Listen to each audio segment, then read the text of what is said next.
आदरणीय आप्पांना मी विनंती करते की त्यांनी अभिवाचन सुरू करावं.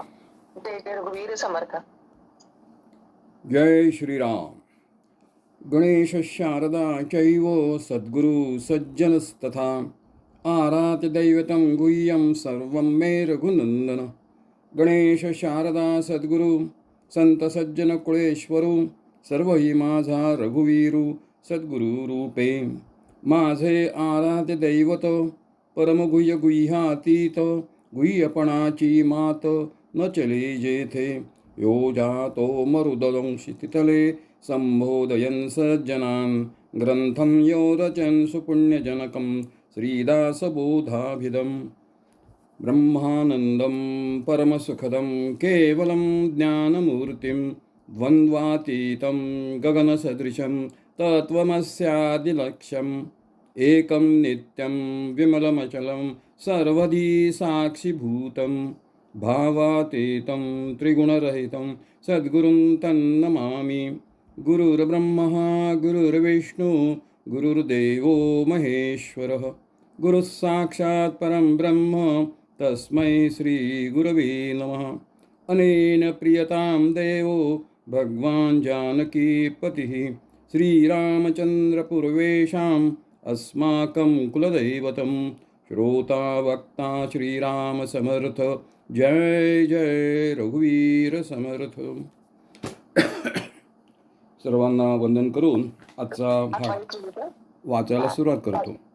लक्ष्मीताई कोण आहेत त्यांनी जरा व्हिडिओ बंद करावा. आपण काल एक श्लोक पाहिला स्त्रियांच्या रक्षणाबाबतीचा मनुस्मृतीचा, आणि ज्याच्यावर विशेष वादंग माजल होतो तो श्लोक होता असा आपण पाहिलं काल. पिता रक्षते कौमारे भर्ता रक्षते यौवने पुत्रस्तु स्थविरे भावे न स्त्री स्वातरम अहरती. याचं विवेचन वाचलं. आता पुढचा भाग वाचायला सुरुवात करतो. श्रीराम. मी आता वाचतोय, बहुतेक इथूनच सुरुवात असेल. जर वाचलं असेल तर पुन्हा पुढे सांगा. समजा एखाद्या गृहस्थाने आपल्या घरातील सोने चोरीला गेले असे आरक्षी ठाण्यावर नोंदविले. अधिकारी चौकशी करू लागले. त्यांनी विचारले, सोने कुठे ठेवले होते, कुठून चोरीला गेले. गृहस्थाने सांगितले, अंगणात एका कोनाड्यात ठेवले होते. कोणाला कळणार नाही असे लपून ठेवले होते का उघडेच. अधिकाऱ्याने विचारले. उत्तर मिळाले, उघडेच. अधिकाऱ्याने चोरीचा शोध पुढे काय केला असेल कोणास ठाऊक, पण गृहस्थाच्या आपतेष्टांना त्याला वेड्याच्या रुग्णालयात पोहोचवण्यासाठी मात्र अवश्य सांगितले असेल. संरक्षण हवे असेल तर काहीतरी बंधने स्वीकारली पाहिजेत. मर्यादांचे पालन करावेच लागेल, अन्यथा संरक्षणच अशक्य होईल. या संदर्भात एक प्रसंग लक्षणीय आहे. एका रसिक साहित्यिकाने आपल्या प्रवास वर्णनात तो उल्लेखलेला आहे. स्त्री स्वातंत्र्याची चळवळ आग्रहाने आणि निष्ठेने चालविणाऱ्या मंडळाच्या प्रमुखेला या लेखकाने विचारले, बलात्काराचा प्रसंग ओढवला तर तो टाळण्यासाठी तुम्ही काय उपाय कराल. त्या प्रौढाने गंभीरपणे सांगितले, म्हणे की आम्ही होकार देऊ. ही घटना परदेशातील आहे. बलात्कार या शब्दाचा प्रकट अर्थ टाळण्यासाठी स्वातंत्र्याच्या अनाठायी चळवळीतून निर्माण झालेला निर्लज्जपणा केविलवाणा आहे. पारतंत्र्याच्या निवारणाचे परिणाम असे हिडीस होत असतील तर त्या चळवळीला कोणता अर्थ राहतो. योनिशुद्धतेच्या परंपरागत रूढ आणि अशास्त्रीय अपेक्षेतून स्त्रियावर पारतंत्र्य लादले गेले आहे. स्त्रियांच्या पावित्र्याची ही धारणा अस्तित्वात आहे तोवर समाजाची प्रगती होणे अशक्य आहे, असे एका समाजवादी पुढाऱ्याने म्हटले आहे. हे मत अयोग्य आहे, पण त्याचा विचार आपणास सध्या कर्तव्य नाही. प्रश्न इच्छेविरुद्ध रतिक्रिया लादली जाण्याची शक्यता असते. त्यासाठी काय करावे हा आहे. स्त्रीला स्वातंत्र्य असू नये म्हणण्यात तिला संरक्षण असावे, ती असुरक्षित असू नये हा भाव अभिप्रेत आहे. स्त्री ही सापेक्षतः पुरुषापेक्षा दुर्बल आहे. स्त्री आणि पुरुष यांची शरीरे वेगळी आहेत, कारण प्रयोजने निराळी आहेत. त्यामुळे त्या शरीरांची जडणघडणही काही प्रमाणात वेगळी आहे. सर्वसामान्य पातळीवर पुरुषांचा मेंदू स्त्रीच्या मेंदूपेक्षा आकाराने मोठा आणि भाराने अधिक असतो. श्वासोश्वासाचे जे स्वरूप आहे त्यात पुरुषांच्या श्वसनक्रियेत पोटाची हालचाल छातीच्या मनाने अधिक होते. तर स्त्रीची श्वसनक्रिया पोटापेक्षा छातीच्या हालचालीने अधिक होते. अर्थात याचा लाभ गर्भधारणेच्या काळात मिळतो.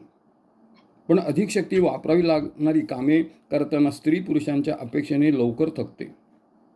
शरीरातील स्नायूंची टोके हाडाशी जोडलेली असतात आणि हे स्नायू जिथे जोडलेले असतात तिथे हाडावर त्याचे ठसे उमटलेले असतात. पुरुषांच्या हाडावरचे ठसे स्त्रीच्या अस्थिवरील ठशापेक्षा अधिक स्पष्ट असतात. स्त्रीने त्यामानाने अस्पष्ट असतात, पुसट असतात. या वैशिष्ट्यामुळे तज्ज्ञांना हाड स्त्रीचे आहे की पुरुषाचे हे ओळखता येते. पण ठसे पुसट असतात याचा अर्थ स्त्रीचे स्नायूबंध पुरुषापेक्षा शिथिल असतात असा होतो. अर्थात त्यामुळे पुरुषांच्या स्नायूची शक्ती अधिक असते. म्हणून तौलनिकदृष्ट्या पुरुष जितका भार उचलू शकतो वा वाहू शकतो तेवढा भार स्त्रीला पेलत नाही. सर्वसाधारणतः पुरुषाची उंची स्त्रीपेक्षा अधिक असते. पुरुषांची हाडे अधिक जड असतात. मासिक पाळीच्या 3-4 क्वचित 5-6 दिवसात स्त्रीची शारीरिक व मानसिक कार्यक्षमता उणावते. त्या काळात स्त्रीला अधिक विश्रांतीची आवश्यकता असते. या सर्व रचनाविशेषामुळे सामान्यपणे पुरुषापेक्षा स्त्री ही शरीराच्या दृष्टीने दुर्बल ठरते. एखाद्या विशिष्ट पुरुषापेक्षा एखादी विशिष्ट स्त्री शारीरिकदृष्ट्या सशक्त दाखवता येईल, पण तो काही शास्त्राच्या दृष्टीने होणारा विचार नव्हे. पुरुषाच्या या स्वाभाविक सशक्तपणाचे आणि स्त्रीच्या दौर्बल्याचे काही अनुषंगिक परिणामही असतात आणि ते स्वीकारण्यापासून सामान्यतः गती नसते. म्हणून परदेशामध्ये काही चळवळ्या स्त्रियांनी पुरुषांशी ठेवावा लागणारा संबंध हाच सर्व पारतंत्र्याचा जनक असल्यामुळे स्त्रियांनी स्त्रियांशी संबंध ठेवून एकत्र राहावे असा प्रचार सुरू केला आहे व तसे प्रयोगही होऊ लागले आहेत. यामुळे अनैसर्गिक आणि विकृत पद्धतीने लैंगिक वासनेची पूर्तता करून घेता येईल. पण संतती कशी उत्पन्न होईल? मनुष्यात एका पिढीतच संपावी अशी ही योजना आहे. दाम्पत्य जीवनातील समाधान या कृत्रिमतेने मिळेल काय? व हा नियम सामान्य म्हणून सर्व समाजासाठी उपयोगी पडेल काय? पण हे माझं आता भाष्य आहे. दुर्दैवाने त्याला आपल्या कोर्टाने मान्यता दिलेली आहे असं खेदाने म्हणावं लागतं. पुढं जातो. गर्भधारणा आणि बालसंगोपन यामुळे स्त्रीला तथाकथित पारतंत्र्य भोगावे लागते. कोणत्याही परिस्थितीत पुरुष काही त्यात वाटेकरी होऊ शकत नाही. बालसंगोपन हे राष्ट्रावर सोपवावे असाही विचार काही स्वयंभू बुद्धिवाद्यांनी मांडला आहे. तशी व्यवस्था कार्यवाहीत आली तर गर्भधारणा काही स्त्रीला टाळता येणार नाही आणि त्यासाठी पुरुषांना नसलेल्या काही मर्यादा स्वीकाराव्याच लागतील. स्वाधीनता असल्यामुळे गर्भधारणाच मुळात नको अशी दक्षता स्त्रीने घ्यायचे ठरवले तर मानवी समाजाचे सातत्यच नष्ट होईल. ते परवडेल काय? हाही विचार करावा लागेल. स्वातंत्र्याच्या खुळ्या कल्पनेतून आलेल्या या सर्व विकृती आहेत त्याचा परिणाम अंती घातकच होणार आहे. मानसशास्त्रदृष्ट्या स्त्रियांची मनोवृत्ती अंकित राहण्याच्या अधिक संभावना मानणारी आहे असे आढळून येत असल्याचे तज्ज्ञांनी उल्लेख केले आहे. एका सुधारक मनोवृत्तीच्या घरात वाढलेल्या आणि पहिल्या वर्गात उत्तीर्ण होऊन MA झालेल्या माझ्या परिचयाच्या एका उपवर मुलीला मी विचारले, तुझ्यासाठी आता वरसंशोधन होत आहे. तुला तुझ्या मुठीत राहणारा नवरा हवा का तुझ्यावर अधिकार गाजवणारा नवरा हवा? ती मुलगी चटकन म्हणाली, माझ्यावर अधिकार गाजवणारा पुरुषच मला नवरा म्हणून आवडेल. ही मनोवृत्ती काही अपवाद सोडले तर सर्वत्र आढळून येते. स्वतःपेक्षा कमी शिकलेला, प्रकृतीने दुर्बल, उंचीने बुटका असा पुरुष कोणत्याही स्त्रीला पती म्हणून योग्य वाटतो का? श्रीमंताची मुलगी एक वेळ निर्धनाला पत्करेल. वासनेच्या भरात, फार तर प्रेमाच्या म्हणा, जातीचा विचार करणार नाही. पण स्वतःपेक्षा बुटका, अशक्त आणि शिक्षणात मागासलेला नवरा काही पत्करणार नाही. आता जर पुरुष हा पत्नीपेक्षा उंच, सशक्त, अधिक शिकलेला असा असेल तर तो थोडा बहुत अधिकार गाजवणारच. पतीने इतरांशी वागताना मात्र ताठमानेने, स्वाभिमानाने प्रभाव पाडील, अधिकार गाजवीत वागावे आणि घरी पत्नीपुढे तेवढे मवाळ असावे हे कसे शक्य आहे? हे असे रसायन ब्रह्मदेवाला अजून तरी काही साधलेले नाही. काही वैगुण्य असेल, न्यूनगंड असतील, स्वार्थातिरेकाने आलेली लाचारी असेल तर गोष्ट निराळी. एवं समाजधारणेच्या दृष्टीने कुटुंब संस्था ही अपरिहार्य आहे. ती उद्ध्वस्त झाली तर शांत, सुखी, समाधानी अशी समाजाची कल्पनाही करायच नको. कुटुंब संस्थेच्या अभावी समाजाची भावी आधारस्तंभ असलेली लहान मुले पोरकी होतील आणि त्यांच्या मनोवृत्तीला विकृत वळण लागेल. रसेलसारख्या मुक्त जीवनाला समर्थन देणाऱ्या आधुनिक बुद्धिमंताने सुद्धा मुले कुटुंबातच वाढली पाहिजेत. मुलांचे आंतरपोळ निर्माण होणे अयोग्य आहे आणि अग्रहाने प्रतिपादले आहे. कुटुंब संस्था राखायची तर पती पत्नींच्या नात्याला सार्थकता लाभेल अशा दृष्टीने स्त्री पुरुषांना एकत्र राहावे लागेल आणि स्त्रियांची जी वैशिष्ट्ये आहेत ती लक्षात घेऊनच त्यांचा जीवनक्रम आखावा लागेल. मुलाचं संगोपन आईनेच करावं, दाईने करू नये असे शिवतरवेचे मामा गांगल नेहमी सांगत असत. पुढे जातो. अलीकडे बालकांसाठी मातेच्या अंगावरील दुधाचे महत्त्व तज्ज्ञांना पुन्हा एकदा नव्याने शोधून लागल्यासारखे पटू लागले आहे आणि त्याचा आता उदंड प्रचारही होऊ लागला आहे. टपालावरही ती घोषवाक्ये उमटवलेली असतात. बालकाला मातेचे दूध हितकर असेल तर मातेला दूध येणे आवश्यक आहे आणि त्यासाठी तिचे आहार विहार दूध येण्याच्या दृष्टीने अनुकूल असले पाहिजेत. ज्या स्त्रियांना बौद्धिक श्रम जास्त करावे लागतात आणि मानसिक ताणतणावाला तोंड द्यावे लागते त्यांचे दूध उणावते वा नाहीसे होते. दूध उणावल्यामुळे वा नसल्यामुळे नव्या पिढीला हानी सोसावी लागेल हे होऊ नये असे वाटत असेल तर व्यवसाय निवडण्याच्या दृष्टीने काही बंधने स्वीकारावीच लागतील.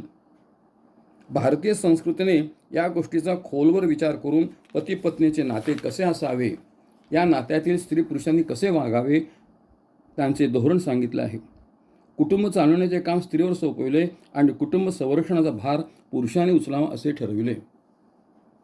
पत्नी म्हणून स्त्रीला पतीपेक्षा द्वितीय स्थान असले तरी माता आणि गृहिणी म्हणून कुटुंबात तिचा अधिकार मोठा आहे. तू सासू, श्वशूर, दीर, नणंदा यांची संप्राज्ञी हो असा आदेश धर्माने विवाहाचे वेळीच दिलेला आहे. वागण्यातील सौजन्य आणि विनय हे अधिकार गाजवण्याचे साधन असल्याचे संस्कृतीने सांगितले आहे. म्हणून स्त्रीला सर्व दृष्टीने सुखी समाधानी ठेवावे, सर्वांनी सन्मानाने असे आवर्जून सांगितले आहे. दुःखी स्त्रीचे अश्रू घरादाराचा नाश करतात असे मनुस म्हणतो. म्हणून मनुविरोधी भूमिका घेणे अज्ञानाचे लक्षण ठरते. स्त्रीने बाळगाचे सौजन्य हे संरक्षणाकरता तिने दिलेले मूल्य आहे, ते तिचे पारतंत्र्य आहे आणि संरक्षण सुलभ जावे म्हणून तिने विनयाची मर्यादा ओलांडणे इष्ट नाही. या बाबतीत इथलं नाही आहे. आत्र्यांचं एक वाक्य आहे, स्त्री ही क्षणाची पत्नी आणि अनंतकाळाची माता आहे. आणखीन दुसरं, समर्थांचं जन्मगाव जांब आहे, त्या ठिकाणी समर्थांचं देवघर होत आहे. आता तिथं मंदिर आहे, तिथले देवसा समर्थकालीन त्याच्या आधीपासूनचे आहेत. तिथं मात्र सीतामाई रामाच्या उजव्या हाताला आहे. नेहमी ही डाव्या हाताला असते पण या ठिकाणी उजव्या हाताला आहे. आणि तिथलं आणखीन एक वैशिष्ट्य आहे की तिथं गेल्यावर नवरा बायकोने म्हणजे पतीनी पत्नीला नमस्कार करायचा आहे. ही आगळीवेगळी तिथली परंपरा प्रथा आहे. तर ती नमस्कार करतानाची भूमिका काय आहे हे लक्षात घेतलं पाहिजे की ती सीतामाई आहे. त्या ठिकाणी सीतामाई शक्तीचं स्वरूप आहे, पत्नी ह्या त्या शक्तीचं स्वरूप आहे. म्हणून सीतामाईच्या स्वरूपात मी माझ्या पत्नीला नमस्कार करतो ही भूमिका तिथली आहे. ही पाहण्यासारखा तिथली एक प्रथा अवश्य पाहण्यासारखी आहे. पुढे जातो. साहित्यिकांनी आणि कादंबरीकारांनी वस्तुतः अपवादभूत असलेल्या गोष्टीला प्राधान्य देऊन स्त्रियांच्या पारतंत्र्याचा आणि त्यांच्यावर लादल्या गेलेल्या दास्याचा फार गवगवा केला आहे. मनोविश्लेषणाच्या नावाखाली साध्यासुध्या गोष्टींनाही विकृतपणे रंगवले आहे आणि सर्व दृष्टीने स्त्रीवर फार अन्याय होत आहे असा प्रचार विपुलपणे चालविला आहे.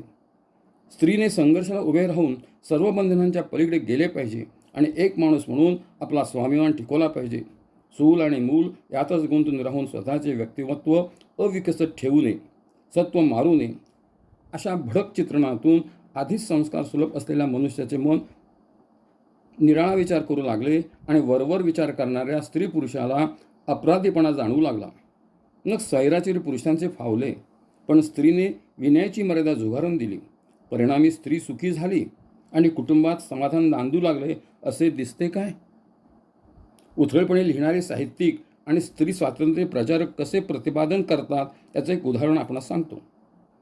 आगरकरांच्या काळात स्त्रीने घरातच गुंतून राहून आपले गुण कुजवू नयेत तिने अर्थार्जन करण्यासाठी बाहेर पडावे आणि ठाईच्या गुणांचा लाभ समाजाला द्यावा असे मांडले गेले. निबंध, कथा, कादंबऱ्या यातून हा विचार समाजाच्या गळी उतरवला जात असे. त्यावेळी अर्थार्जनासाठी बाहेर पडणाऱ्या स्त्रियांच्या संदर्भात सनातनी वृत्तीचे पुरुष असा आक्षेप घेत की स्त्री अशी नाना निमित्ताने घराबाहेर पडली तर तिच्या अनेक पुरुषांशी संपर्क येईल आणि मग तिचे चारित्र्य शुद्ध राहणार नाही. यावर सुधारक प्रतिवाद करीत की भारतीय स्त्री अशा मोहाला कधीही बळी पडणार नाही. तिला आपले दायित्व चांगले समजते. ती घराबाहेर पडली तरी चारित्र्याने उज्ज्वलच राहील. स्त्रीचे घराबाहेर पडणे हे तिच्या व्यक्तिमत्वाच्या विकासाच्या दृष्टीने आणि समाजाच्या दृष्टीने हिताचेच आहे. अलीकडे साहित्यिकाची भूमिका वेगळी आहे. बाहेर पडलेली स्त्री अनेक कारणांनी मोहाला बळी पडून वा अगतिकपणे आपले शील शुद्ध राखू शकत नाही असे जाणवण्या इतक्या प्रमाणात आढळून लागले आहे. या परिस्थितीचे समर्थन करताना साहित्यिक म्हणत आहेत की जेव्हा स्त्री घराबाहेर पडत नव्हती तेव्हा ती अपेक्षेप्रमाणे शुद्ध राहणे शक्य होते. कारण स्वतःच्या पतीव्यतिरिक्त दुसरा कोणीही डोळ्यापुढेच येत नसल्यामुळे तुलना होणे, सरसनिरस ठरवणे, आकर्षण वाटणे या गोष्टी संभवतच नव्हत्या. मिळवत्या स्त्रीला अनेक ठिकाणी वावरावे लागते. त्यामुळे नाना पुरुष दृष्टीसमोर येतात. मग तुलना होते आणि आकर्षण वाटते. हे स्वाभाविक आहे. मिळवत्या स्त्रीला आपले स्थान, पद, प्रतिष्ठा टिकवण्यासाठी सहयोग मिळवणे, सहकार्य वाढवणे हे करावे लागते आणि त्यातून मग स्नेहाचे कोमल संबंध निर्माण होतात. हे सर्व आता स्वाभाविक आहे. शीलशुद्धीच्या परंपरागत कल्पना आता सोडाव्याच लागतील असं ते मानतात आधुनिक लोक. साहित्यिकांनी येथे नेमकी कोलांटिवडी घेतली आहे. त्यामुळे सनातनी जे म्हणत होते तेच खरं ठरले. त्यांना जी शंका होती ती योग्यच होती असे म्हणावे लागेल. कुटुंबातील पती पत्नींच्या संबंधावर आक्षेप घेताना पुरुष हा स्त्रीकडे एक उपभोगाचे साधन म्हणून पाहतो. तो तिला केवळ दासी किंवा भोगदासी समजत असतो असे प्रतिपादले जाते आणि त्यासाठी अतिशयोक्तीचा अवलंब करून काही खरी खोटी उदाहरणे आकर्षक भाषेत प्रस्तुत केली जातात. स्त्रीने केवळ रांधावाडा उष्टीकाढा यातच गुंतून राहावे काय असेही विचारले जाते. या संदर्भात दोन गोष्टी आपल्यापुढे विचारार्थ ठेवतो. स्त्री शरीराचा आणि स्त्री सौंदर्याचा उपयोग प्रसिद्धी तंत्रासाठी करणे म्हणजे जाहिरातीसाठी करणे हे विज्ञानयुगाचे एक अपरिहार्य अंग झाले आहे. हे आपणास ठाऊक आहे ना. पुस्तकाची वेष्टणे, मासिकांची मुखपृष्ठे आणि सर्व प्रकारची प्रसिद्धके स्त्रियांच्या चित्रांचा उपयोग करतात. त्यात स्त्रियांच्या शरीराचे आणि सौष्ठवाचे हिडीस आणि ओंगळ प्रदर्शन असते. चित्रपटातही स्त्री शरीर अधिकारात अधिक उघडे करून मिळवले जाते. असे असणे हाही स्त्रीच्या शरीराचा उपभोगच नाही का? कार्यालयातून स्वागत करण्याच्या कामावर बहुधा स्त्रीचीच नियुक्ती होते. त्याचे कारण उघडेच आहे. व्यक्तिमत्वाचा विकास करू इच्छिणाऱ्या स्त्रीमुक्ती आंदोलकांना हे कसे पोचत नाही? जर त्याविरुद्ध उग्र संघर्ष का पेटवला जात नाही?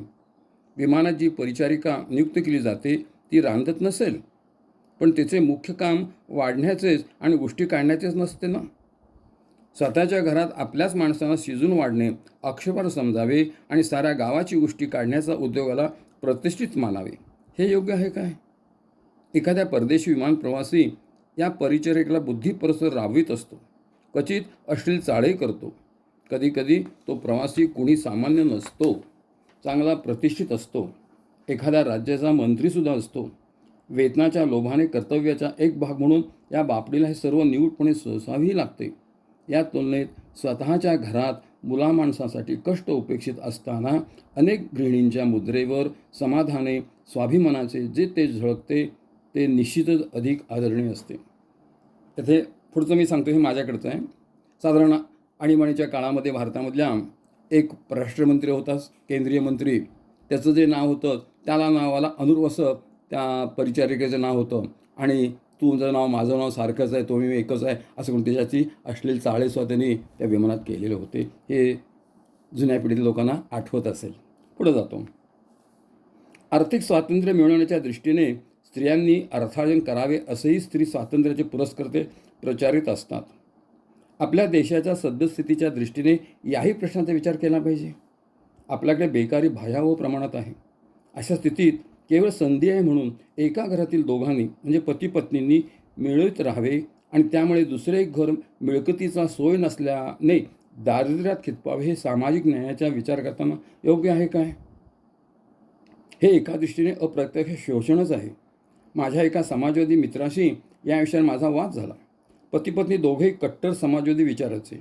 पती महाविद्यालयात प्राध्यापक, पत्नी एका माध्यमिक शाळेत अध्यापिका. दोघांचे मिळून प्रतिमासी 2200-2300 रुपये घरात येणार. ही गोष्ट 30-35 वर्षापूर्वीची आहे. 5वा वेतन आयोग त्यावेळी कारवाईत नव्हता. मी माझ्या मित्राला म्हणालो, अरे तुम्ही दोघे नोकरी करता, तुम्हाला एकच मूल आहे, तुम्हाला 2.5 माणसांना 2,000पेक्षा अधिक रुपये मिळतात आणि तुमच्या इतकाच शिकलेला एक सुशिक्षित बेकार राहतो, तुमच्यामुळे बेकार राहतो, याचा तू कसा विचार करत नाहीस? तो म्हणाला, स्त्री पुरुषांची समानता आम्ही मानतो आणि समानता प्रस्थापित करणे हा आमचा सिद्धांतच आहे. मी म्हणालो, ठीक आहे, मग दोघांपैकी कोणाचे तरी एकाचे वेतन घरी न वापरता संस्थेला दे, तुझ्या पक्षाला दे. यावर त्याने काही उत्तर दिले नाही.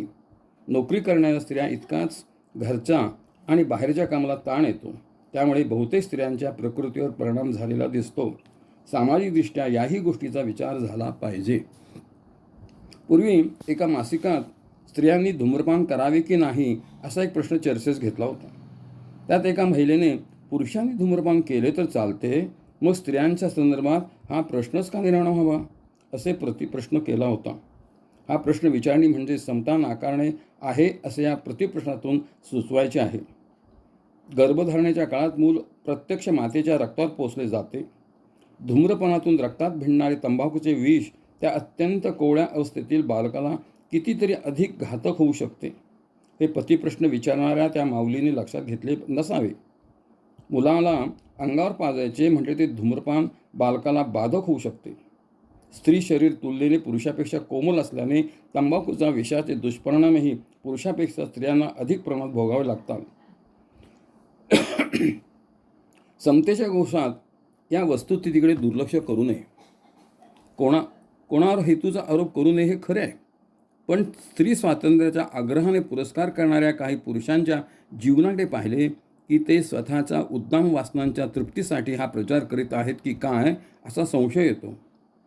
स्त्री जर घरातच राहिली तर अशा उद्दंड पुरुषांच्या अनाचाराला वावच राहणार नाही. म्हणून तर स्त्रीने बंधनातून मुक्त व्हावे असे प्रतिपादन तो नाना प्रकारच्या कौशल्याने करीत असतो. योग्य त्या मर्यादेत राहून स्त्री सुखी आणि समाधानी राहू शकते अशी उदाहरणे अजून तरी आपल्या समाजात बहुसंख्य आहेत.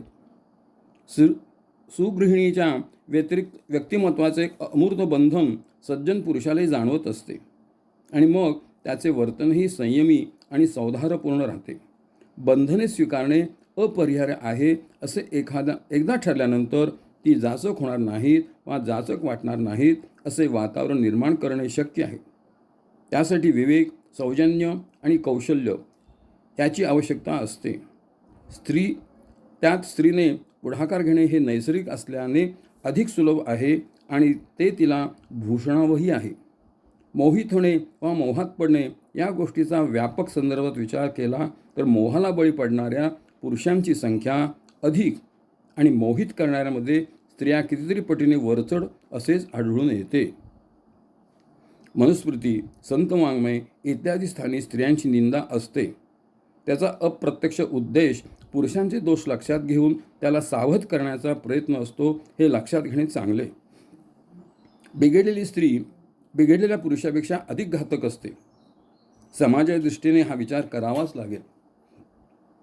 परंतु स्त्री पुरुषातील भेदाचे शास्त्रीय सत्य तथाकथित सुधारक दुर्लक्षित वा दडपून टाकतात.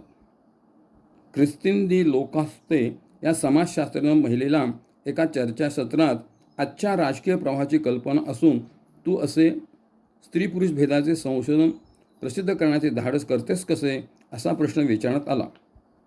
या संशोधनाचा उपयोग स्त्रियांविरुद्ध त्या पुरुषापेक्षा कमी दर्जाच्या आहेत हे परंपरागत मत अधिक घट्ट करण्याकडे होईल अशी भीती बऱ्याच समाजशास्त्रांना वाटते आहे.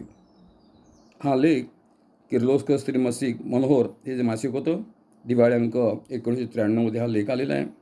आता ही विज्ञान निष्ठाच म्हणायची का? आपल्या प्राचीन परंपरेत स्त्री पुरुष भेदाचे हे सत्य आधीच आकळले असल्याने तिने कुटुंब आणि समाज यांचे शाश्वत हित लक्षात घेऊनच स्त्रीचे जीवन कसे असावे ते स्पष्टपणे सांगून ठेवले आहे. त्याविरुद्ध कांगाव करणे अनिष्ट आहे.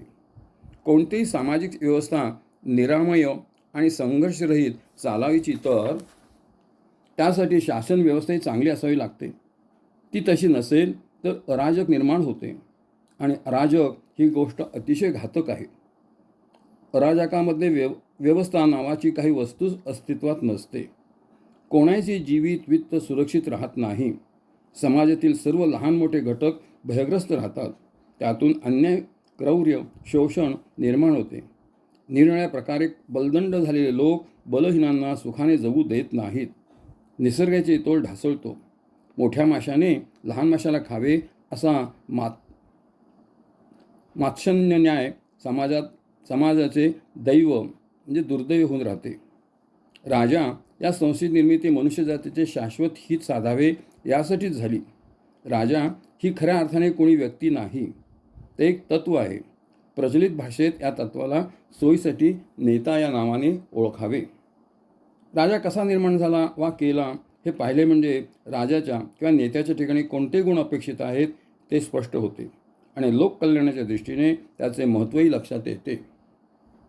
इंद्र, वायू, अग्नी, सूर्य, कुबेर या देवतातील दिव्य गुणांचे अंश एकत्र करून राजाला निर्माण केले आहे. संरक्षणाची अधिष्ठात्री देवता असलेल्या विष्णूचा तो अंश मानला जातो. देवतांचा राजा इंद्र हा पराक्रमी आणि सर्व गुणांनी संपन्न असा राजा आहे. त्याला सहस्र नेत्र असतात असे त्याचे वर्णन पुराणांनी केले आहे.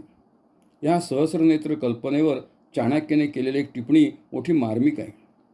चाणक्याच्या अर्थशास्त्रात म्हटले आहे की इंद्र ही वास्तविक 2च डोळ्याचा आहे, पण तो आपल्या असंख्य राजपुरुषांच्या ते शासन चालवणाऱ्या अधिकाऱ्यांच्या डोळ्यांनी प्रजेच्या रक्षणासाठी, प्रजेच्या हितासाठी आवश्यक त्या सर्व बारीक सारीक गोष्टीवर तीक्ष्ण दृष्टी ठेवून असतो. म्हणून त्याला सहस्रनेत्र आहेत असे म्हटले जाते. राजा ज्यावेळी स्वतःच्या उग्र तेजाने दुष्टांना जाळून टाकतो त्यावेळी त्याचे ठिकाणी अग्नीचा अंश प्रगट असतो. राजा ज्यावेळी लोकांचे हित साधून देण्याच्या दृष्टीने आपल्या गुप्तचररूपी किरणांनी सर्वांचे अवलोकन करतो, पाण्याचे शोषण करणाऱ्या स्वरूपात तो प्रजेकडून कर गोळा करतो, तेव्हा त्याचे ठिकाणच्या सूर्याचा अंश प्रगट होतो. जेव्हा तो आचारभ्रष्ट जनांना नष्ट करतो, अधार्मिकांना दंड देतो, धार्मिकांचे रक्षण करतो, तेव्हा त्याचे ठिकाणचा यमाचा अंश व्यक्त होतो. जेव्हा तो प्रजेवर धनधान्याचा, सुखसमाधानाचा वर्षाव करतो, तेव्हा त्याचे ठिकाणी कुबेराचा अंश असतो. हे ध्यानात येते. राजाच्या ठिकाणी असलेल्या देवतांच्या अंशाचे महाभारताने दिलेले हे स्पष्टीकरण फार मार्मिक आहे. राजाचे कार्यक्षेत्र, राजाची कर्तव्ये त्यावर नीट उमगून येतात. म्हणून राजाच्या किंवा राज्याच्या शासन व्यवस्थेच्या दृष्टीने 7 प्रकृती सांगितल्या आहेत. त्यात राजा, अमात्य, पूर म्हणजे पौर, नागरिक, जनपद, ग्रामीण, एकूण सर्व प्रजा, राष्ट्र, भूमी, संस्कृती, कोश, सैन्य आणि मित्र यांचा समावेश होतो. प्रकृती म्हणजे 7 अंगे वा राज्यातील 7 प्रमुख घटक. श्रेष्ठतेच्या अनुक्रमाने राजा सर्वात प्रमुख, तर मित्राचा क्रमांक शेवटचा. कारण सामान्यतः राजानेच इतरातील गुणदोषांची चर्चा करून त्यांच्या वागण्या बोलण्यावर नीट दृष्टी ठेवून योग्यायोग्य काय ते ठरवायचे असते. पण असे असले तर राजा आणि अमात्यादी इतर मिळून 7 ही सर्व अंगे आपापल्या दृष्टीने महत्त्वाचीच आहेत. राजा हा वर्णाने क्षत्रियच असावा ही धारणा वेदा इतकी प्राचीन आहे आणि ती छत्रपती शिवाजी राजापर्यंत प्रचारत होती. इतिहासाच्या विशाल कार्यकाळात त्याला काही अपवाद आहेत, पण ते अपवादच आहेत. एकेकडून राजाला वंदनीय श्रेष्ठ मानावे, त्याच्या आज्ञेस्थानी राहावे असे सांगितले असेल तर राजाची अवज्ञा कोणीही करू नये असा आग्रह धरला असला तरी राजाने अमर्याद सत्ता हाती असल्यामुळे स्वैरवर्तनी होऊ नये, प्रजेला पीडा देऊ नये, प्रजेचे शोषण करू नये असा आदेश म्हणून राजाच्या संदर्भात वारंवार प्रगट केला आहे.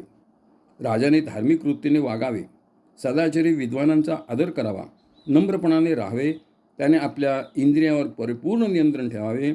सुखासक्त होऊ नये. पारद करणे, द्यूत खेळणे, दिवसा झोपणे, इतरांची निंदा करणे, स्त्रियात मग्न होऊन राहणे, मद्यपान, नृत्यगायन, लोकप्रशंसा इत्यादिकांच्या आहारी न जाणे, या गोष्टी राजाने कटाक्षाने सांभाळल्याच पाहिजेत. राजा जर लोभाला बळी पडेल तर त्याच्या पायी संपत्ती, कीर्ती आणि विशेष कारणाने जीव यांनाही त्याला मुकावं लागेल, असे मनू म्हणतो. मनूने राजाची दिनचर्या सांगितली आहे. त्याने सकाळी लवकर उठावे. प्रातर्विधी आटोपल्यानंतर देवदर्शन करून सभेत प्रवेश करावा. प्रजाजनांची गाऱ्हाणे ऐकावी, त्यांचे समाधान करावे. नंतर गुप्त अशा स्थानी बसून मंत्र्यांच्या समवेत राज्यशासनाविषयी विशेष गोष्टीवर विचार करावा. ही चर्चा अत्यंत गुप्त राहावी. नंतर राजाने व्यायाम करून भोजन घ्यावे. अन्नात विष असणार नाही याची निश्चिती करून घ्यावी. भोजन शिजवण्या वाढण्याशी संबंध असलेले सर्व सेवक वा आप्तही अत्यंत विश्वासाचे असावेत. त्यांच्यावर पूर्ण विश्वास टाकून असावध राहू नये. आहाराविषयी आणि इतर सर्वही अत्यंत दक्ष असावे. भोजनानंतर राजाने अंतपुरात जाऊन काही वेळ विश्रांती घ्यावी. तेथील सर्वजणही विश्वासाचे असावेत. राजाने स्वतःच्या सर्वांगीण दक्षतेविषयी उत्तम व्यवस्था केलेली असावी. आज आपण लोकसत्ता मानतो. त्या काळातही राष्ट्राध्यक्ष, पंतप्रधान, मुख्यमंत्री, मंत्री इत्यादींसाठी अशीच कडेकोट संरक्षण व्यवस्था राखीत असत. त्यासाठी प्रत्येकी एकूण व्यय प्रतिदिनी लाखाने होत असतो. विश्रांतीत फार वेळ न रमता आपली दृष्टी राज्यकारभाराकडे वळवावी. मंत्र्यांशी बोलावे. सैन्य शस्त्राचे कोश याची पाहणी करावी. संध्याकाळी थोडी उपासना करून गुप्तचराकडून आलेल्या वार्ता श्रवण कराव्यात. शत्रूंच्या आणि मित्रांच्या हालचालींची माहिती करून घ्यावी. त्या दृष्टीने कराव्या लागणाऱ्या व्यवस्थेसंबंधी अधिकाऱ्यांना आदेश द्यावेत. आता जे फोटो बोलतोय ते माझं आहे. 11 जानेवारी का आसपास 66 साली शास्त्रीने आपले पंतप्रधान मारले गेले म्हणतो. कारण त्यानंतर पुष्कळ त्याच्यावर शोध आलेले आहेत. ते कौटिल्य अर्थशास्त्रामध्ये का मनुस्मृती आता आपण वाचलं की त्यामध्ये आणखीन आदेश दिलेत कौटिल्याने. कारण मनुस्मृतीच्या आधीची आहे परत, की एखाद्या राजाने दुसऱ्या राज्यात जायचं असेल बैठकीला, भेटीला, तर तो तिथला राजा, तिथले अधिकारी कसे त्या पदावर आलेले आहेत, त्यांचं एकंदर वर्तन कसं आहे, याची सर्व चौकशी करूनच राजाने त्या राज्यात, त्या देशात जावं. नंतर स्वतःचे जे असं मग सांगितलं जे व्यवस्था करणारे, अन्न, दूध, पेय, पान देणं, सगळे ते स्वतःचे असावेत आणि ते पारखून घेतलेले असावेत. शास्त्रींची सगळी बैठक झाली त्यावेळी आणि त्यांना निवासाची जी खोली दिली. शास्त्रीसारख्या एका देशाच्या अत्युच्च पदी असलेल्या व्यक्तीला रात्रीसुद्धा जी दूध देणारी व्यक्ती होती ती भारतीय नव्हती किंवा त्यांच्या नेहमीच्या परिचयातली नव्हती. नंतर त्यांना साधा त्रास व्हायला लागला रात्री, तर जवळ दूरध्वनीसुद्धा नव्हता. काही पावलं त्यांना चालत जाऊन करायला लागली होती. म्हणजे ही व्यवस्था बरोबर आत्ता ज्या आपण वाचलं मनुस्मृतीचा तो उल्लेखाने त्याच्याबरोबर विरोध होते. त्यामुळे एक आपला चांगला पंतप्रधान आपण गमावला, हे लक्षात येणार. म्हणून राजाने दुसऱ्या राज्यात देशात जाताना किती काळजी घेतली पाहिजे स्वसंरक्षणाची. जरी ते संरक्षण देणार असले तरी स्वतःच्या संरक्षणाची आपणच घेतली पाहिजे. ती घेतली गेली नाही किंवा आपल्या देशाने त्यांना दिली नाही, म्हणून एक चांगला पंतप्रधान आपण गमावला. पुढे जातो. संरक्षण व्यवस्थेसाठी मनूने अनेक प्रकारचे दुर्ग सांगितले असले तरी गिरिदुर्ग म्हणजे डोंगरी किल्ला हा अधिक महत्त्वाचा मानलेला आहे. गिरिदुर्गाचे मनूने वर्णलेले महत्त्व असामान्य आहे. 125 वर्षापूर्वीपर्यंत ते अबाधित होते. आज ते स्थान पाताळदुर्गाने घेतले आहे. त्यांची सुस्थिती सर्व दृष्टीने राखली जाईल हे राजाने आवर्जून नीट पाहिले पाहिजे. राजाचे सर्व सैन्य घोडदळ, हत्तीदळ, रथदळ आणि पायदळ या चारी अंगाने आवश्यक त्या सर्व शस्त्रांसह सदैव संपन्न आणि सुसज्ज असले पाहिजे. राजांचा शत्रूंना आणि दुष्टांना धाक असला पाहिजे. राजाचे मित्र संतुष्ट असले पाहिजेत. प्रजा सुखी आणि समाधानी असली पाहिजे. चारही वर्ण आणि चारही आश्रम धर्माच्या आदेशाप्रमाणे आपापल्या अनुशासनात राहतील हे कटाक्षाने पाहणे हे राजाचे मुख्य कर्तव्य आहे. त्यासाठीच ईश्वराने राजा निर्माण केला. हे सर्व योग्य रीतीने घडायचे तर राज्यातील शासनव्यवस्था आणि न्यायसंस्था निर्लोभी, सत्यनिष्ठ, कर्तव्यदक्ष, ज्ञानसंपन्न आणि निस्वार्थी असली पाहिजे हे पाहणेही राजाच्या कर्तव्याचा, राज्यकारभाराचा एक भागच आहे. त्यासाठी राजाने निरनिराळ्या विभागावर निरनिराळी कामे करण्यासाठी योग्य असे ज्येष्ठ आणि कनिष्ठ अधिकारी नेमले पाहिजेत. हे सर्व अधिकारी कर्तव्यदक्ष, निर्लोभी, त्या विषयात तज्ज्ञ आणि चतुर असले पाहिजेत. त्यांच्याकडून प्रजेचे पीडन वा शोषण होणार नाही हे राजाने दक्षतेने पाहणे आवश्यक आहे. मनुष्य निर्लोभी आणि जाणता असेल तर त्याच्या हातातील लहान मोठी सत्ता प्रजाहितासाठी अत्यंत उपयुक्त ठरते. सर्वांना न्याय मिळतो, अडचणीचा परिहार होतो. उलट शासकीय अधिकारी स्वार्थी, लोभी आणि कर्तव्यदक्ष नसेल तर तो जनसामान्याचे शोषण करणे आणि त्यांच्यावर अन्याय करणे या विषयात कोणत्याही थरापर्यंत जाऊ शकतो. म्हणून राजपुरुषांना राजसत्तेचा धाक असला पाहिजे. कर्तव्य पालनात यात किंचितही चूक झाली तर क्षमा होणार नाही याची उत्कट जाण त्याच्या ठिकाणी असली पाहिजे. एरवी राजा व्यक्तिशः चांगला असला तरी प्रजेला त्रास झाल्या वाचून राहत नाही आणि शेवटी तो दोष राजाकडेच येतो. म्हणून राजाने सगळीकडून सावधानता ठेवली पाहिजे आणि कोणत्या ना कोणत्या प्रकारे प्रजेशी संपर्क राहील याची व्यवस्था ठेवली पाहिजे. शासन व्यवस्थेच्या दृष्टीने अनेक गावात एक पंचायत असावी आणि त्यावर एक प्रमुख ब्राह्मणी असावा. अशा 10 गावावर एक अधिकारी असावा. अशा 10 अधिकाऱ्यावर एक ज्येष्ठ अधिकारी असावा. हे सर्व कुलीन आणि सदाचरणी असावेत. एवढाच उल्लेख म्हणून केला आहे. वर्णाचा व जातीचा नामनिर्देश येथे नाही. मनूची शासनव्यवस्था अशी उपयुक्त तरी ऑटोपशीर होती. त्यामुळे आज होते आहे त्याप्रमाणे विकासाकरता काढलेल्या रुपयातील 85 पैसे व्यवस्थापनात वेचले जात नव्हते. आपल्या माजी पंतप्रधानांनीच ही वस्तुस्थिती सांगितली आहे. आणि उरलेल्या 15 पैशातील भ्रष्टाचारी अपहरण किती देवच जाणे. न्यायव्यवस्थेसंबंधी मनूची धारणा व्यापक आणि स्पष्ट आहे. या न्यायव्यवस्थेत न्यायाधीश, त्याचे 2-3 सहकारी, वादी प्रतिवादी, साक्षी, लेखी वा तोंडी पुरावे या सर्वांचा समावेश आहे. पण आज आहे त्या स्वरूपाचा अधिवक्ता मात्र उपलब्ध नाही. न्यायाधीशाने स्वतःच साक्षी, वादी प्रतिवादी यांच्या हालचाली, त्यांचे हावभाव, त्यांच्यामध्ये उमटणाऱ्या भावना, त्यांच्या डोळ्यातून व्यक्त होणारे विकार, घाबरेपणा, रोमांचित होणे, घाम येणे, बोलण्यातील चढउतार, केलेल्या विधानातील विसंगती, स्वर, ध्वनी याचे चढउतार हे सर्व बारकाईने ध्यानात घ्यावे. पुराव्याची नीट प्रकारे छाननी करावी आणि मगच सत्य ओळखून प्रामाणिकपणे न्यायदान करावे. न्यायालयापुढे येणारे वाद प्रतिवाद 17-18 प्रकारचे आहेत. आजही बहुतेक सर्व प्रकरणे त्यातच येतात. मनूच्या न्यायव्यवस्थेतील ही व्यापकता, दक्षता आणि सौष्ठव जगातील सर्व न्यायदेवतांनी आदरपूर्वक गौरविले आहे. न्यायाधीश साक्ष देणाऱ्याला त्याने खरे तेच नेमके सांगावे म्हणून ईश्वराची सर्वज्ञता, ईश्वराचे प्रभुत्व, सूर्यचंद्राचे पाहणे, नीतिधर्म या सर्वांची आठवण करून देतो. लोक परलोकाची जाणीव ठेवण्यास सांगतो. खोटे बोलल्यास होणाऱ्या शिक्षेचे भयही दाखवतो. म्हणून खरे तेच बोल असा आदेश देतो. साक्षी म्हणून कोणास निवडावे, कोणाच्या बोलण्यावर भरोसा ठेवावा यासंबंधी मनूने काही नियम सांगितले आहेत. त्यात तो कुलीन आणि सदाचरणी असणे ह्या गुणाला प्राधान्य होते. अधिवक्ता हा घटक नसल्याने न्यायदान कधीही रेंगाळत नसे. योग्य तो न्याय त्वरित मिळे. न्यायास उशीर होणे म्हणजे अन्याय करणेच आहे असे न्यायालयाच्या संदर्भात म्हटले जाते. याचे दायित्व खरे तर अधिवक्त्यावरच आहे.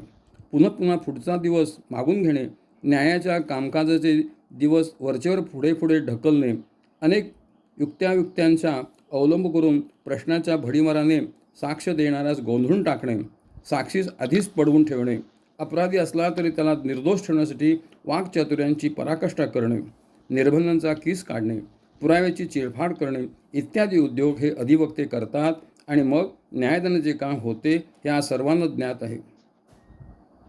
खालच्यावरच्या न्यायालयांचे निर्णय उलटसुलट होतात. त्यातील अंतर टोकाचे असते. खालच्या न्यायसंस्थेत निर्दोष गणलेला वर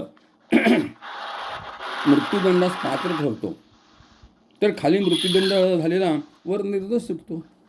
पुण्यातील एक अधिवक्ते ज्या आरोपीची पक्ष घेतील तो प्रत्यक्षात हत्यारा असला तरी न्यायालयात निर्दोष म्हणून घोषित होत असे.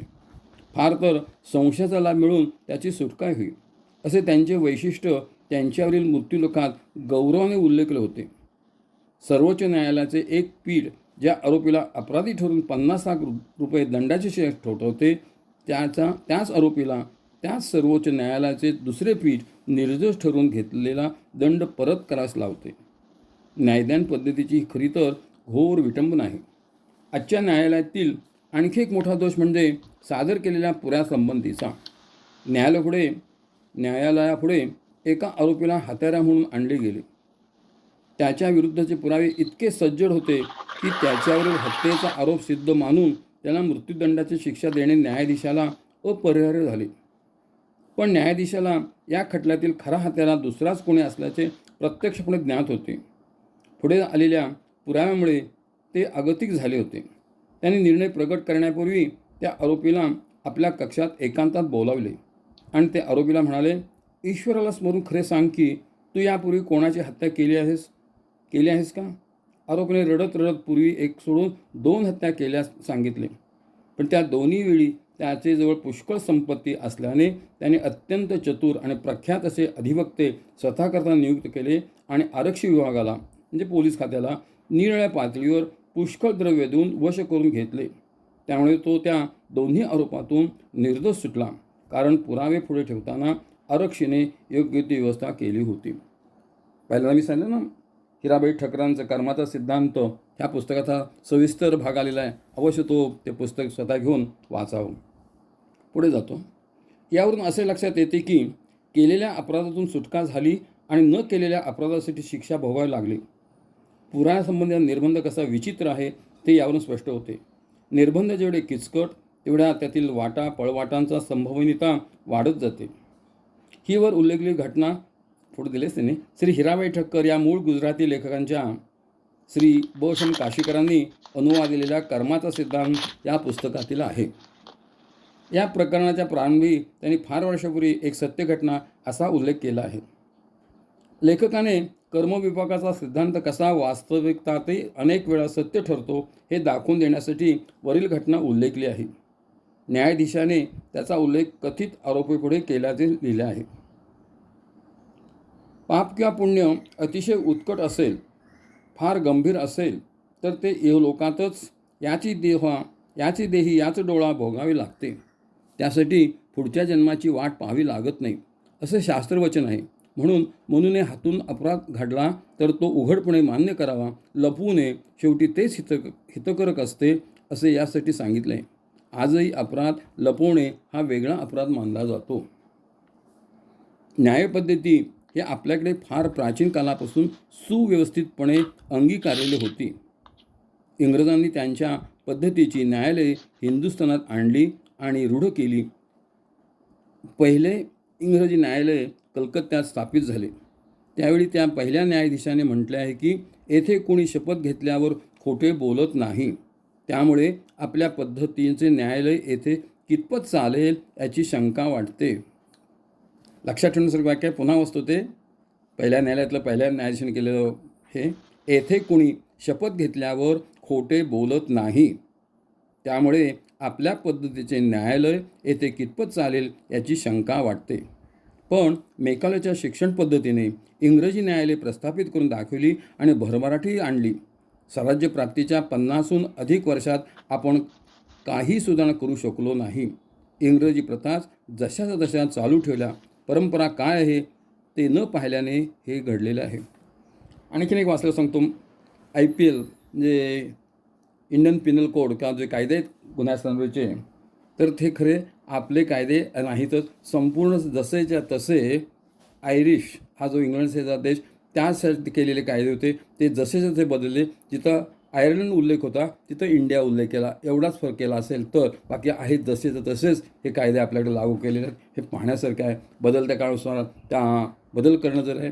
बरेचसे या 5-6 वर्षात असे कालबाह्य किंवा विचित्र कायदे नव्या सरकारने रद्दच केलेले आहेत. एक उदाहरण सांगतो, पुढे जातो. सांगायला राहू ना, मोदी एकदा ग्रामीण भागात गेले होते आणि तिथं मुलांनी छान कारण केलं आणि एका मुलानं तुम्हाला काय पाहिजे म्हणून विचारलं की आम्हाला गॅसचे फुगे उडायला परवानगी द्या म्हणून सांगितलं. तो हट्ट पाहून मोदींना आश्चर्य वाटलं की मुलं हे गॅसचा फुगा मला काय म्हणतात. मग त्यांनी चौकशी केली की त्या भागात गॅसचे फुगे हाताळायला उडवायला बंदी होती आणि जवळजवळ दुसऱ्या महायुद्धापासूनची बंदी होती.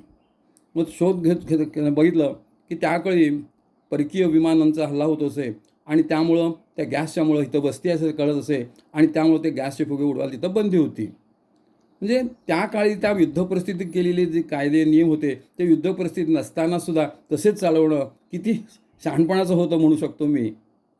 ते पाहण्यासारखं आहे. सहज आठवलं या ठिकाणी. पण कालबाह्य झालेले कायदे रद्द करणं हे गरज आहे. केवळ रूढी परंपरा म्हणून बाळगणं योग्य नाही. पुढं वाचतो. आधुनिक न्यायपद्धती अशी उपहासास्पद ठरते. याच्या मुळाशी वरवर मानवतावादी म्हणून गोंडस वाटणारा एक विचित्र नियम गृहीत धरलेला आहे. 100 अपराधी दंडावातून सुटले तरी चालतील, पण एकाही निरपराधाला शिक्षा होता कामा नये. मनूचा नियम असा गबाळा नाही. अपराधाला शिक्षा झालीच पाहिजे आणि निरपराधाला शिक्षा होताच कामा नये असा मनूचा दंडक होता. खोटे बोलणार नाही म्हणून पवित्र ग्रंथावर हात ठेवून शपथ घेणे आणि आवर्जून खोटे बोलणे ही जणू आजच्या न्यायालयातील रूढी बनली आहे. अधिवक्ता साक्ष देणाराच त्याचे धडे देऊन ठेवत असतो. इंग्रजांनी आपल्या सोयीसाठी करून ठेवलेल्या पुराव्यासंबंधीचे विधिनियम आपण न्यायालयात जसेच्या तसे अंगीकारले आहेत. त्यामुळे न्यायदान विश्वसनीय राहिलेले नाही. न्यायालयावर विश्वास वाढावा म्हणून 2-3 सूचना लक्षात घेणे योग्य ठरेल. मनुष्यहत्या, बलात्कार, देशद्रोह आणि दरोडा या अपराधातील आरोपीला संशयाला मिळता कामा नये. त्याला प्रतिभू म्हणजे जामीनही मिळता कामा नये. त्याला उण्या अधिक प्रमाणात पण कठोर वाटेल अशी शिक्षा झालीच पाहिजे. हे पुस्तकात तुम्ही लक्षात आलं असेल की लेखकांनी इंग्रजी शब्द कटाक्षाने टाळलेले आहेत. त्याला नवीन शब्द संस्कृत उद्भिद असे शब्द आहेत ते त्यांनी वापरले. प्रतिभू वापरला शब्द या ठिकाणी जामिनाला. पाहण्यासारखं आहे. आरक्षी म्हणलेलं आहे पोलिसांसाठी. पुढे जातो. उच्च न्यायालय आणि वरिष्ठ न्यायालय यांच्यातील निर्णय पूर्णपणे उलटसुलट होऊ नयेत, परस्पर विरुद्ध होऊ नयेत. फार तर शिक्षेचे स्वरूप उण्याआधी खूप व्हावे. अधिवक्त्यांना 3 पेक्षा अधिक दिवस वाढवून मिळणार नाहीत असा नियम असावा. न्यायाधीश स्वतःच्या सोयीसाठी कुणाचा तरी हे ऑडिओ चालू आहे त्यामुळं आवाज येतोय, त्यांनी बंद करावा. बहुतेक सुजाता म्हणून कोण असायत. ऑडिओ चालू आहे त्यामुळे डिस्टर्ब फार होते. ऑडिओ बंद कर सुजाताताई. हां, झाला बंद. श्रीराम. उच्च न्यायालय आणि वरिष्ठ न्यायालय यांच्यातील निर्णय पूर्णपणे उलटसुलट होऊ नयेत, परस्पर विरुद्ध होऊ नयेत. फार तर शिक्षेचे स्वरूप उण्याधिक वाढवावे.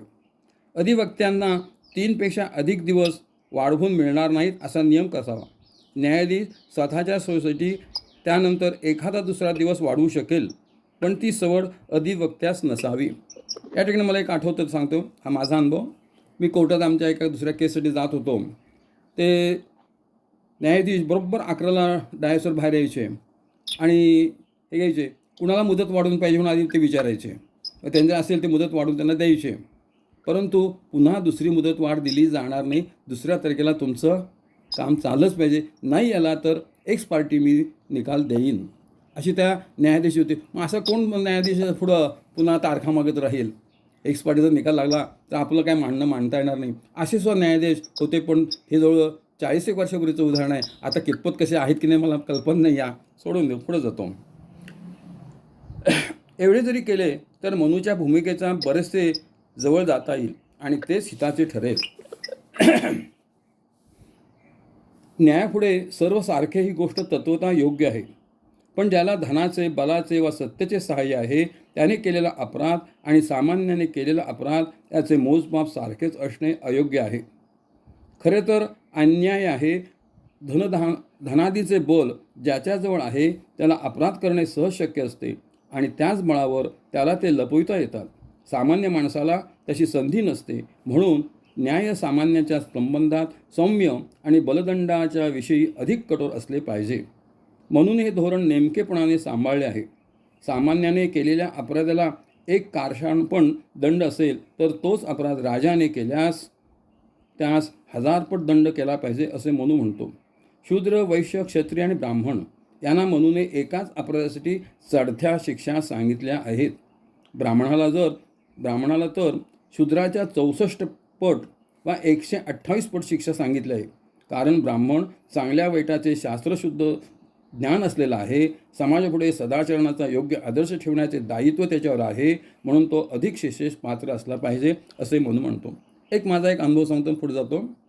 एक आमच्या कार्यालयाची लेबर कोर्टातली केस होती. वकिलांनी हे झालं आणि क्रॉस घ्यायची होती. तर आमच्या वकिलांनी शासनाच्या की मला आज सवड नाही आहे, उद्या सवड नाही असं सांगितलं. म्हणून एक पुढची तारीख दिली आहे. आणि त्यावेळेला न्यायालय समोर बसून जे बोललं ते मला फार खटकलं. त्याने आज जाऊन चेंबरमध्ये सांगितलं असं तर काही हरकत नाही आहे. ते म्हणलं म्हणजे आमच्या शासनाच्या संदर्भात की तुमच्या केसमध्ये काही दम नाही आहे, तुम्ही हरलाच जमा आहे. म्हणजे त्याने निकलच ना डायसवर पुढचे आर्ग्युमेंट न ऐकता येते. जे मी बोललो आता बोलत नाही ह्यासाठी मी कार्यालयात आलो आणि आमच्या अधिकाऱ्यांना सांगितलं मी इथून पुढं कोर्टात जाणार नाही. तुम्ही दुसऱ्या कोणालाही पाठवा की तुम्ही जावा. की जे न्यायाधीश डायसवरून पुढचं न ऐकताच न्याय दिल्यासारखं बोलतात ते न्याय काय देणार आजच सिद्ध झालं. आणि घटना तशीच घडली. पुढची तारीख ठेवली होती, पुढची ती तारीख चालली ना म्हणायचं हे झाले म्हणलं चौकशी ते आर्ग्युमेंट झालीत म्हणले. ते कधी त्या मागच्या तारखेला दोघंही वकील आले ते झालं आणि फक्त निकालाची तारीख आहे. आणखीन मी त्या म्हणजे कसे न्याय देतात याचं अगदी प्रत्यक्ष अनुभवलेलं मी उदाहरण वरती वर्णन केले, त्याला अनुरूप असं आहे. पुढे जाऊया. श्रीराम. समाज सर्व काळ सुस्थितीत राहायचा तर त्यासाठी समाजातील एक गट विद्वान, निस्वार्थी, निर्लोभी, सात्विक आणि विवेकी असलाच पाहिजे. हे गुण काही केवळ बाह्य संस्कारांनी निर्माण होत नाहीत, त्याला अनुवंशाचा आधार असावा लागतो. मानवी स्वभाव लक्षात घेता हे सद्गुण गौरवास्पद आहेत, भूषणभूत आहेत असे त्या व्यक्तीला स्वतःला वाटत असले पाहिजे. इतरांनाही तसे असणे आदरणीय मानले पाहिजे. तसे नसेल तर समाजात आदर्श म्हणून काही उरणार नाही आणि समाज विस्कळीत होईल. स्वार्थ बळावेल, संघर्ष वाढेल. ब्राह्मण असा गट आहे आणि तो तसाच राहण्यासाठी मनूने त्यास काही सुविधा सोयी दिल्या आहेत आणि त्याचा मान न राखणाऱ्यास शिक्षाही सांगितलेल्या आहेत. कधीकधी त्या कठोरही आहेत. अपराध आणि दंड याचे स्वरूप लक्षात घेता दंड जो कठोर तो अपराधाचे प्रमाण उणावत जाते आणि दंड जो सौम्य तो अपराधातील क्रौर्य आणि अपराधातील प्रमाण वाढत जाते असे आढळून येत आहे. आणि शेवटी मानवताच याची बळी ठरते. यास्तव मानवतेच्या रक्षणासाठी दंडाची कठोरता स्वीकारणे योग्य आहे. अपराधाकडे माणूस म्हणून पाहणे हे समदृष्टीच्या हिताचे नाही, समष्टीच्या दृष्टीने हिताचे नाही. ही जाणीव मानवतावादी ठेवतील तर बरे. नाहीतर आतंकवाद कसा बळावतो आणि त्यापायी निरपराध व्यक्ती किती भरल्या जातात हे आपण अनुभवले आहे. अगदी फाशी शिक्षेला राष्ट्राचं कल्याण करणारा राष्ट्रद्रोही अशा आला शिक्षा देणारा रात्री 12-1 वाजतासुद्धा त्यांच्या हट्टासाठी कोर्ट उघडावं लागलं. कोर्टांच्या पहिल्या शिक्षा होत्याच काय मला हे आपण या 5-10 वर्षात मागच्या अनुभवलेलं आहे. पुढे जाऊया. न्यायदान व्यवस्थित होत आहे की नाही, समाजातील सर्व घटक आपल्या मर्यादेत वागत आहेत की नाहीत हे पाहण्याचे कर्तव्य राजाचे आहे. अमात्य संस्था आणि गुप्तचर संस्था यांच्याद्वारे राजा हे कर्तव्य पार पाडू शकतो. धर्माला राजांचाही राजा मानले आहे. ते यासाठीच अथर्ववेदात राजसंस्थेला सर्वतोपरी मान्यता देऊनही शासनाचे नियंत्रण करणाऱ्या सभा, समिती, विधत आणि नरिष्ठा अशा लोकसंस्था उल्लेखल्या गेलेल्या आहेत. पौरजन पदातून म्हणजे नागरिक आणि ग्रामीण लोकांतून त्यातील सदस्य निवडले जात. हे एक प्रकारे लोकनियंत्रित राजसत्ताच आहे. नावे भिन्न असली तरी आज लोकसत्तेचे स्वरूप तत्वता तरी तसेच आहे. पण धर्मशास्त्रांनी मूलभूत तत्त्वे नाकारल्यामुळे हत्यारे, डाकू, दुर्वर्तनी, क्रूर, भ्रष्टाचारी निवडून येतात आणि सभास्थानी आरडाओरडा, गोंधळ एवढेच नव्हे तर मारामारही होते, रक्तपातही होतो. सामानाची मोडतोड होते ते निराळेच. कुल, शील आणि सदाचरण न पाहण्यास हा परिणाम आहे. शासनव्यवस्था चालविणारातील प्रत्येक त्या विषयाचा जाणकार कुलीन निर्लोभी सदाचरणे असावा असा कटाक्ष म्हणून ठेवला आहे. ही कुलीनता शूद्रातिशूद्रातही असू शकते. हे सर्व एकत्र असले तर राजापासून कनिष्ठतम अधिकाऱ्यापर्यंत सर्वांचीच वागणूक न्यायनीतीला धरून असली. हे सर्व आपापल्या विषयात तज्ज्ञ आणि कर्तव्यदक्ष असले म्हणजे शासन उत्तमरीतीने चालते. प्रजाहिताला कोणत्याही बाधा येत नाही. व्यक्ती, कुटुंब आणि समाज आपापल्या परीने प्रगत आणि समृद्ध राहू शकते. शासनातील कोणत्याही पदावरील अधिकारी कर्तव्यभ्रष्ट ठरला, भ्रष्टाचारी, शोषक, पीडक झाला तर त्याला पदावरून तत्काळ खाली उतरून योग्य ते शासन केले पाहिजे असे म्हणून सांगितले आहे. महाभारताने तर जो राजा प्रजेचे रक्षण योग्य रीतीने करू शकत नाही त्याला पिसाळलेल्या कुत्र्याला ठार करतात त्याप्रमाणे सर्वांनी मिळून ठार मारावे असे अगदी स्पष्टपणे आदेशले आहे. यावेळी मला उदाहरण आठवतं ते सांगतोय. कृष्णदेवरायच्या राज्यामध्ये वर्णन केलेलं होतं की एखाद्या स्त्रीने तिला पेलवेल अंगावर इतके सोन्याचे दागिने घालून अगदी मध्यतरी एकटीने जरी ती फिरली तर तिच्या शिलाला आणि त्या चोरीला कोणी धजत नसं. इतकी त्या कृष्णदेवराय राजाची राजसत्ता बळकट होती की कोणीही हात लावण्याचा शक्यता नव्हती. अशी राजसत्ता निर्माण झाली की निर्भयपणे मला फिरता आला पाहिजे. यावेळेस गाठ हिमालयाशी हे एक पुस्तक श्रीकृष्ण उजळणकरांचं आहे. अवश्य मला ते वाचावं. कसं असावं राजसत्तेने किंवा लोकांनी त्यातून फार सुंदर वर्णन केलेलं आहे. वेळेवेळी मी आता करत नाही, पुढे जातो. आज आपण लोकसत्ता मानित असल्यामुळे राजाला दूर करण्याचे साधन मतपेटी आहे. तिचा नीटपणे उपयोग केला तर चांगले राजवट निर्माण करणे शक्य आहे. पण हेच घडत नाही. मतदाता कोणत्या ना कोणत्या लाटेबरोबर वाहत असतो असे आढळून येते. सुबुद्ध व्यक्ती मतदानाकडे दुर्लक्ष करते, मत देतच नाही. झोपडपट्टीत राहणे आणि तथाकथित अल्पसंख्य यांचे मतदान 90-95% होते तर एकूण मतदान प्रतिशत 55च्या आसपास असते. यावरून मते न देणारा वर्ग कोणता ते सहज लक्षात येऊ शकते. मतं देणाऱ्यांचे कर्तव्य असते याची विस्मृती झाल्याचा हा परिणाम आहे. अर्थव्यवस्था किंवा अर्थव्यवहाराच्या संबंधित म्हणून केलेले मार्गदर्शन आजही विचारात घेण्यासारखे आहे. आजच्या अर्थव्यवहारात स्पर्धा पूर्णपणे मोकळी आणि अनियंत्रित आहे. विज्ञान, यंत्र, तंत्र याच्यातील प्रगतीने आणि त्यातून निर्माण होणाऱ्या धनबलाने या स्पर्धेला समाजघातक स्वरूप आणून ठेवले आहे. गुंतवलेले भांडवल, उत्पादनासाठी होणारा व्यय आणि मिळणारा लाभ यात फार मोठा अंतर राहते. भांडवलाच्या मानाने लाभ पुष्कळ अधिक मिळतो. मिळणारा लाभ यंत्रतंत्राच्या स्वरूपाने गुंतवून पुन्हा अधिक प्रमाणात वाढवता येतो. येथे चातुर्य असते पण ती व्यवस्थापनेची. यामुळे सामाजिक विषमतेला शोषण आणि संघर्षाचे रूप प्राप्त होते. प्रगतीसाठी स्पर्धा आणि त्यासाठी संघर्ष याच्यात पदोपदी वाढ होत जाते आणि या स्पर्धेत विजयी होणे हे ज्याच्या पाठीशी प्रचंड धनबल आहे त्याला सहज साधते. व्यवसाय केंद्रित होत जातात. नगरांची अमर्यादित वाढ होते. चंगळवाद आणि उपभोक्ता वाद बळावतात. खेडी ओस पडत आहेत. लहानसहान उद्योगधंदे नष्टप्राय होऊ लागतात. छोट्या उद्योगांना बड्या उद्योगपतीच्या अधीन राहून त्यांच्या सोयीची, त्यांच्या कसोटीस उतरणारी निर्मिती करीत राहावी लागते. यंत्रापुढे वैयक्तिक कौशल्य निरुपयोगी ठरते. वस्तूचे मूल्य तिच्या गुणवत्तेवर न ठरता मागणी आणि पुरवठ्याला अस्थिर स्वरूपावर अवलंबून राहते आणि सर्व अर्थव्यवस्था तेजीमंदीच्या लाटावर हेलकावत राहते. सर्वसामान्य जनता त्यामुळे अस्वस्थ आणि भयभीत होऊन राहते. हस्तकौशल्याला, उद्योगप्रियतेला महत्त्व राहत नाही. स्वावलंबनाचा, स्वतंत्रतेचा बळी देऊन कोठे ना कोठे कोणत्या ना कोणत्या प्रकारची नोकरीच पत्करावी लागते आणि स्वतंत्र व्यवसायातील कष्टापेक्षा ती सुखाची वाटू लागते. स्वतंत्र व्यवसाय करावा, स्वावलंबी असावे याविषयीचा उत्साह मावळतो आणि नोकरी एके नोकरी हेच ध्येय बनून राहते.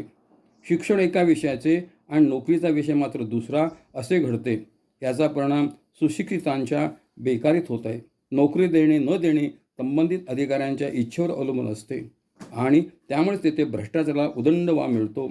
वाणिज्य वा साहित्य विषयांच्या पदवीधराला 60-70 हजार रुपये लाच देऊन बसमध्ये कंडक्टरची नोकरी मिळवणे अपरिहार्य होते. ही सर्व व्यवस्था वर्णव्यवस्थेमध्ये उद्योग व्यवसायाचे जे विकेंद्रीकरण झाले आहे त्याच्याकडे दुर्लक्ष करण्याचेच परिणाम आहेत. वेळ झालेली आहे, या ठिकाणी सांगतो. जय जय रघुवीर समर्थ. श्रीराम. मधुराताई, नामस्मरण घ्या. मधुराताई, बहुतेक नाहीत, मधुराताई नसतील. मीनाताई, कोण नामस्मरण घेत आज? मानसीताई, मी घेते. घ्या घ्या, घ्या. मोहिनीताई घ्या. श्रीराम जय राम जय जय राम. श्रीराम जय राम जय जय राम. श्रीराम जय राम जय जय राम. श्रीराम जय राम जय जय राम. श्रीराम जय राम जय